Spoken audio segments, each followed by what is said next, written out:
It started like most weird things in my life, with Susan Liam standing over my desk, looking panicked and overly chipper. If you enjoyed this story, don't forget to like, subscribe, and leave a comment. Thanks so much for watching. I had just returned from grabbing a sad granola bar from the break room when I saw her hovering, blonde hair a little frizzy from static, sweater slightly askew, holding a mug that read, Santa's favorite marketer. She looked like a nervous elf, and unfortunately, I knew that look. Susan only ever looked like that when she was about to ask for something she didn't know how to say. Hi, she said, too brightly. I sat slowly. Hey, everything okay? She didn't answer right away, just watched me unwrap the granola bar like it was a live grenade. Finally, she blurted, Would you maybe want to make some extra money over the holidays? I blinked. Is this a pyramid scheme? No, she hissed, then glanced around, lowering her voice. No, it's not a scheme, it's more of a favor. I waited.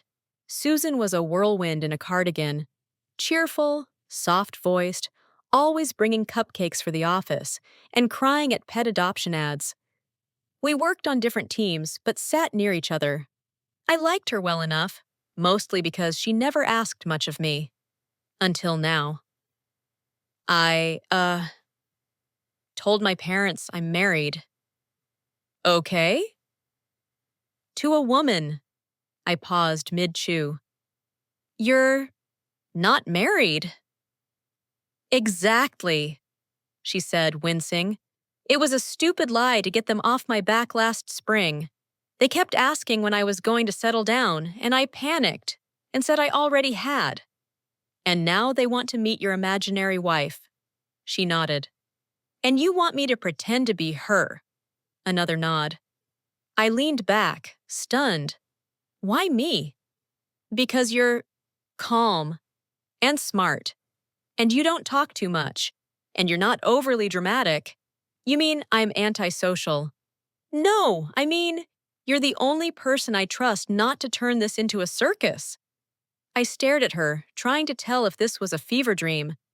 Susan, I'm not even out to my own family. I'm not gay. You don't have to be, she whispered. It's just for 4 days.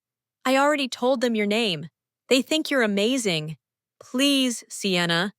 I'll pay for gas, food, and I'll throw in 500. I narrowed my eyes. You named me? I panicked. I said I met you at a graphic design conference. I laughed in disbelief. This is insane. I know, but I'm desperate. You'd be doing me the biggest favor. I looked at her, the over-caffeinated guilt in her eyes, the way she twisted the fabric of her sleeve like a nervous kid. And maybe it was the fact that my own holiday plans had just fallen through, or that the idea of spending another Christmas binge-watching crime docs alone sounded especially bleak. But against all logic, I said, Fine, but you're paying me up front. 2 days later, I was riding shotgun in her Subaru, watching snow accumulate on the road signs as we drove toward her hometown, Mapleford, a storybook kind of town outside Bend, Oregon. Susan had made a playlist titled Fake Wife Vibes and kept glancing at me as if I might jump out of the moving car. Okay, she said, gripping the wheel tighter. Let's go over the details. You're Sienna Reyes. I'm aware. You grew up in Seattle. We met at a design conference last March. We moved in together 6 months ago, and we got married at a botanical garden with succulents on the cake. I turned to her. Succulents? My mom loves succulents. Noted. We pulled into Mapleford just before sunset. The town looked like it had been designed by Hallmark. Glowing lights, wreaths on lampposts, fake snow on shop windows that didn't even need it. Her parents lived in a cozy blue house with a wraparound porch and a blinking inflatable reindeer on the lawn. They're nice, she whispered as we got out. They're just intense. The door burst open before we could knock. There's my girl, her mother Rachel sang, wrapping Susan in a hug that nearly knocked off her beanie. Then she turned to me, and her face lit up like a tree. You must be Sienna. Oh, honey, you're beautiful. I barely had time to react before I was pulled into her arms, too. She smelled like vanilla and pine. Inside, the house was a holiday fever dream. Twinkling lights, a fireplace, stockings with names embroidered on them, including a new one labeled Sienna. Susan talked about you all year, Rachel said, guiding us into the living room where her husband Greg was stoking the fire. She's smitten. I glanced at Susan, who gave me a tight smile that said, please don't run. That night, after a dinner of ham and Rachel's famous garlic potatoes, I found myself in Susan's childhood bedroom, which still had glow-in-the-dark stars on the ceiling. She sat cross-legged on the bed while I brushed my teeth in the hallway bathroom. When I returned, she looked up. Thank you for doing this. I shrugged. I've faked worse things for less money. She laughed. Still, you didn't have to. I know it's awkward. I hesitated. They're really sweet. And I get why you lied. Her eyes softened. You do? I nodded. It's hard when people expect you to have your life figured out. Sometimes it's easier to pretend you do. We were quiet for a moment. Outside the window, snow was beginning to fall again, coating the yard in fresh powder. I think we pulled it off, she said eventually. You were very convincing. She grinned. So were you. Maybe too convincing. My mom already asked if we're planning kids. I groaned. Please tell her we're a child-free power couple. She laughed again, and for the first time since I'd agreed to this madness, I felt something shift. A thread of warmth, maybe, or possibility. I couldn't tell. As I turned off the light and crawled into the guest bed beside her, I reminded myself, this was just pretend. But that didn't explain why my heart was suddenly beating faster than it should. The second day felt different, not because anything had gone wrong. In fact, everything was going weirdly well, too well. Rachel insisted we sleep in and made pancakes shaped like snowmen. Greg roped me into helping him shovel snow from the walkway, while he told me how Susan used to build igloos in the backyard as a kid. And Susan, well, she kept smiling at me in this quiet, knowing way, like we were sharing a secret no one else could decode, which, technically, we were. But it didn't feel like a con. It felt comfortable, and I didn't know what to do with that. In the evening, we all gathered around the living room fireplace for a family game night. Rachel poured spiked cider. Susan's aunt and cousin dropped by. Everyone treated me like I belonged. No questions, no suspicions. Just warmth and sugar cookies and too much laughter. Truth or dare, Sienna, Rachel said, her cheeks rosy from cider. I hesitated. Truth. She leaned in like she was about to spill gossip. When did you realize Susan was the one? I blinked. Oh, Susan jumped in. She's going to say it was when I beat her at karaoke. She loves losing to me. That's a lie, I said, relieved. I let you win. The table laughed. Susan beamed. And for the first time I realized, I liked making her smile. That night, we collapsed into bed after the last guest left. The string lights around the window glowed faintly, casting a warm hue over the room. I changed into my flannel sleep shirt, the one with faded moons on it, and sat on the edge of the mattress while Susan scrolled her phone. My cousin thinks we're goals, she said, still looking at the screen. She texted me during dinner. I snorted. She doesn't know I secretly want to strangle you for putting me in this situation. Please, you love this. I didn't answer. Susan set the phone aside and turned to face me. You've been amazing, by the way. My mom adores you.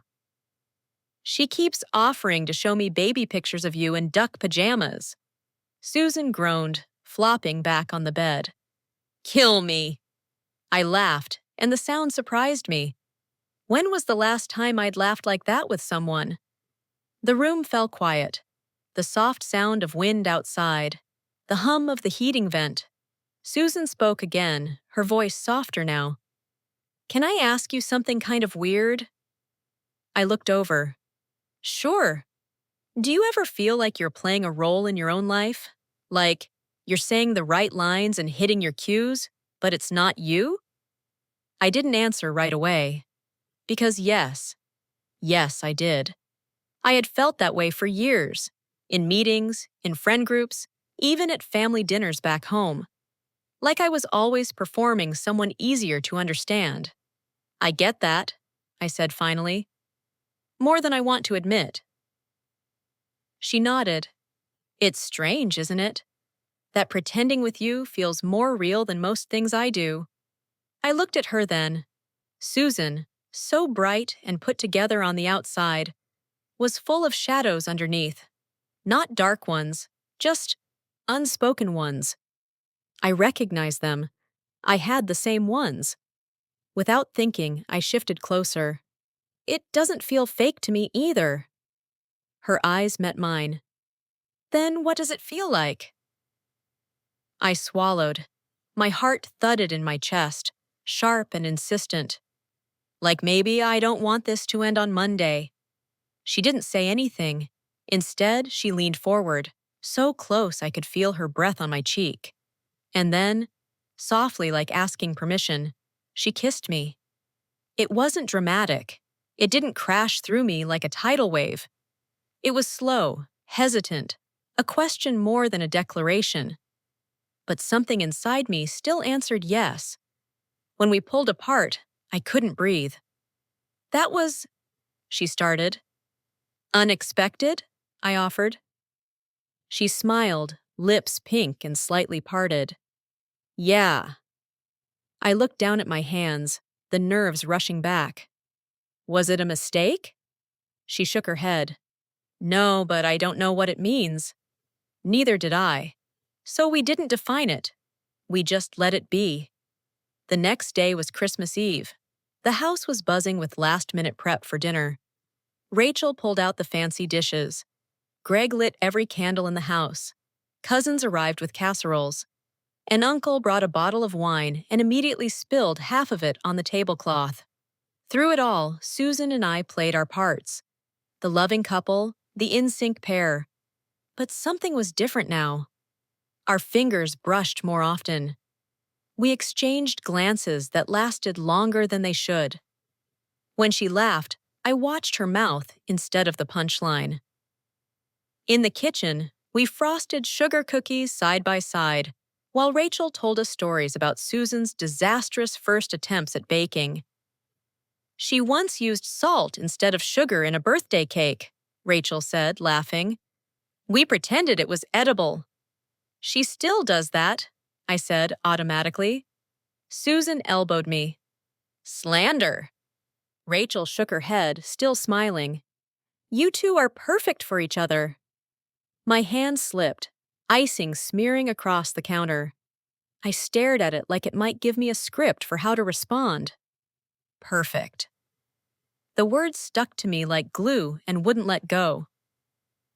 That night, after the dishes were done and everyone had retreated to the living room, I stood alone in the hallway, staring at the snow falling outside. Susan appeared beside me. She said nothing at first, just handed me a mug of hot cider and leaned against the wall. Do you think we're doing the right thing? I asked quietly. She looked at me. You mean lying? I nodded. I don't know, she said, but I know it doesn't feel like a lie when I'm with you. The words settled between us, quiet and careful. Then what is it? She shrugged. Maybe the start of something I wasn't expecting. My chest tightened. I looked down into my cup and then back at her. I didn't expect you either, I admitted. Susan smiled. Not her usual sunny grin. Something softer, warmer. And once again, I kissed her. Not because anyone was watching, but because I wanted to. We didn't talk about the second kiss, or the way she lingered beside me afterward, like she was afraid stepping back might undo something we'd built by accident. Christmas morning was chaotic and loud. Greg wore a Santa hat and passed out gifts in his plaid pajamas. Rachel made cinnamon rolls and insisted we eat them before opening anything. I watched Susan with her family, the way she lit up when her dad gave her a ridiculous handmade key holder, the way her mom hugged her for no reason at all. And I felt something shift in my chest. Belonging. It wasn't my home. It wasn't my family. But they had let me in like I was, without question. And Susan had too, which made what came next harder. We drove back to Portland the next day in near silence. The roads slushy with melted snow. The car was full of leftover cookies and handmade ornaments Rachel had insisted we take. I stared out the window most of the way, wondering what would happen now that the pretending was over. "Hey," Susan said as we neared the city limits. "Are we okay?" I turned toward her, searching for what she was really asking. "Yeah," I said, even though I wasn't sure what okay meant anymore. She nodded, but her fingers tightened on the wheel like she didn't quite believe me. Back at my apartment, she helped me carry up my things. The suitcase, the tin of cookies, the stocking with my name on it. We stood awkwardly in the doorway, like two people who'd forgotten how to say goodbye. "Well," I said, gripping the edge of the door, "thanks for the bizarre adventure." Susan smiled faintly. "Thank you for saving my life." Dramatic. But true. I hesitated. I wanted to ask her in. I wanted her to stay. But I didn't know what we were now, or what she wanted us to be. So I said nothing. She lingered for a moment, then gave me a quick, uncertain hug. "I'll see you at work." And then she was gone. The days that followed were dull in comparison. The office was still half empty, the fluorescent lights still too bright. Susan and I were polite, friendly even. But something hung between us, unspoken, sticky, unshakable. We still exchanged glances. We still laughed at the same dumb jokes. But the space between us felt crowded with questions. Were we just coworkers again? Friends? A half-formed maybe? I didn't know, and it started to gnaw at me. Until one night, about a week later, I came home to find Susan sitting on the steps outside my building, a paper cup of coffee in one hand, and a nervous look in her eyes. "I didn't know where else to go," she said, standing as I approached. "I've been thinking about everything, and I don't want to go back to pretending we're nothing." I froze. My keys dug into my palm. She stepped closer. "I know this started as a lie, but it stopped feeling like one. You know that, right?" I nodded. "Yeah, I know." She searched my face. "So what do we do?" I looked at her and saw all of it, the fear, the hope, the softness in her that only showed when she stopped trying to be what everyone wanted her to be. I took a breath. "Come inside." We sat on my couch, legs curled beneath us, 2 mugs of tea between us that neither of us touched. "I'm scared," she admitted. "Of what?" "Of wanting something that isn't real. Of making this up in my head." "It's not just you," I said quietly. She looked at me. "I'm scared too," I continued. "But I think about that kiss, about your family, about us baking cookies in the kitchen, and you elbowing me during charades. And it didn't feel fake. It felt easy, like something I didn't know I'd been missing." Susan reached out, hesitated, then took my hand. "I don't want to stop," she whispered. "Whatever this is, I want more of it, even if we have to figure it out slowly." I squeezed her hand. "No more pretending?" "No more pretending," she promised. And that was how it started. Again, but for real this time. The weeks that followed were quieter. There were no fireworks or dramatic speeches, just small things. A hand brushing mine at the grocery store. A shared look over coffee. A text that made me smile in the middle of a workday. We started spending real time together, not fake wife time. I learned that Susan hated olives, but loved olive oil. That she doodled stick figures in her planner when she was anxious. That she snorted when she laughed too hard. She learned that I hummed when I was deep in thought. That I never finished a cup of tea. That I wasn't as guarded as I pretended to be. We didn't rush. We didn't define it right away. But we were moving forward. Whatever forward meant for two women who started off as a lie. One Sunday, about a month after Christmas, we were walking through the park just before sunset. The sky was turning orange, and the air smelled like wet earth and cinnamon from a nearby vendor cart. She stopped and tugged my hand gently. "What?" I asked. Susan looked at me, eyes steady. "Are you still scared?" "Terrified," I said. She smiled. "Me too." And then, with no audience, no script, she leaned in and kissed me like she meant it. This time, it wasn't a question. It was an answer.